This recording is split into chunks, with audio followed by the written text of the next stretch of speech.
एक छोटी सी दृष्टि हम डालते हैं ताकि थोड़ा हम अध्ययन हो जाए, थोड़ा सा संकल्प, है ना। ये मैं क्या कर रहा हूँ, क्यों कर रहा हूँ, किस लिए कर रहा हूँ, ठीक है। ये आपको इसमें एक्सप्लेन करना है कि मैं क्या कर रहा हूँ, मैं XYZ मंत्र कर रहा हूँ, मैं क्यों कर रहा हूँ, मेरी ये इच्छा है इसके लिए कर रहा हूँ, है ना। तो ये चीजें आपको उसमें बतानी है। कब कर रहा हूँ ये भी आपको बताना होता है, अगर आप बड़ी साधना कर रहे हैं तो, ठीक है। बाकी छोटा मोटा आपने सोचा कि नहीं आज मेरा मूड है, मैं बगलामुखी की एक माला करूंगा, है ना। तो उसमें तो आप सिंपल संकल्प लोगे कि अभी मैं बगलामुखी की जो भी मालाएं करने जा रहा हूँ।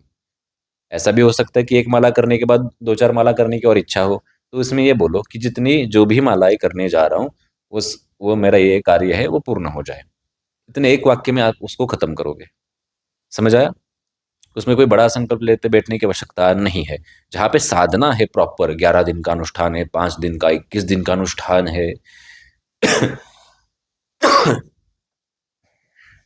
तो वहां पे आपको ये संकल्प जो प्रॉपर वाला है वो लेना जरूरी है। अभी हमने थोड़ा सा यहाँ पे साइंटिफिकली नाम भी निकाल के रखा है, थोड़ा हम खोज करते रहे। तो संकल्प को क्या बोलते हैं इंग्लिश में पता है आपको, मतलब इस कंडीशन को, इस अवस्था में, मानसिक अवस्था में, अवस्था को न्यूरोप्लास्टिसिटी ऐसा कुछ तो नाम है। न्यूरोप्लास्टिसिटी इंग्लिश में, ठीक है। मतलब क्या है, किसी चीज को दोहराना या फिर उसके ऊपर ज्यादा जोर देके सोचना, ठीक है। यह है संकल्प का इंग्लिश शब्द। ये मानसिक अवस्था जो है उसका इंग्लिश शब्द साइकोलॉजी के हिसाब से।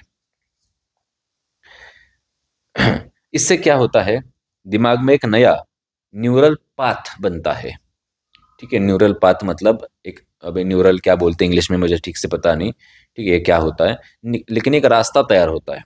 और क्या होता है, दिमाग रीप्रोग्रामिंग होना शुरू हो जाता है हमारा, कि मैंने कुछ संकल्प लिया है और मुझे ये करना है। रीप्रोग्रामिंग तुमने किया, अपनी आदत, जो पुरानी आदत थी कि नहीं करेंगे, समय मिला तो करेंगे, देखते हैं, होगा, ये जो आदत होती है ना बाद में ढकेलने की, वो धकेलने की आदत कम हो जाती है, तो रीप्रोग्रामिंग हो जाता है।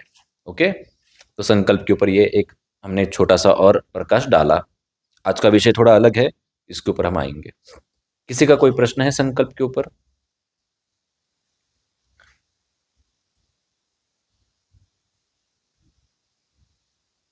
महिलाओं का प्रश्न हमने बता दिया था कि महिला ने अगर 21 दिन का अनुष्ठान लिया तो कभी कभी ऐसा होता है कि किसी एक हफ्ता वो कर नहीं पाते, तो क्या 21 दिन का अनुष्ठान खंडित हो जाएगा वो वाला?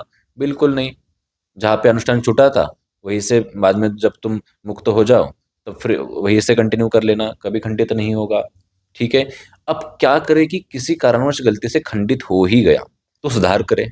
सुधार ये करे कि अगली बार से मैं खंडित होने नहीं दूंगा।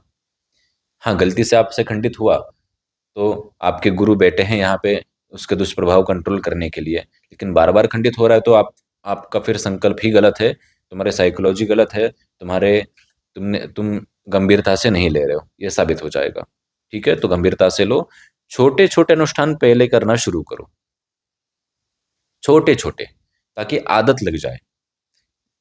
गलती से सीधा कोई बड़ा अनुष्ठान नहीं लेना कि मैं 21 दिन का इतने इतने माला का अनुष्ठान ले रहा हूं, पूरा होगा नहीं।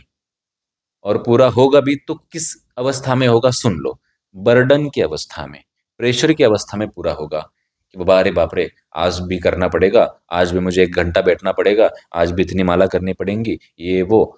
तो बर्डन की अवस्था में किया हुआ संकल्प कैसे काम आएगा, किया हुआ पूजा पाठ कैसे काम आएगी, किया हुआ विधि कैसे काम आएगा?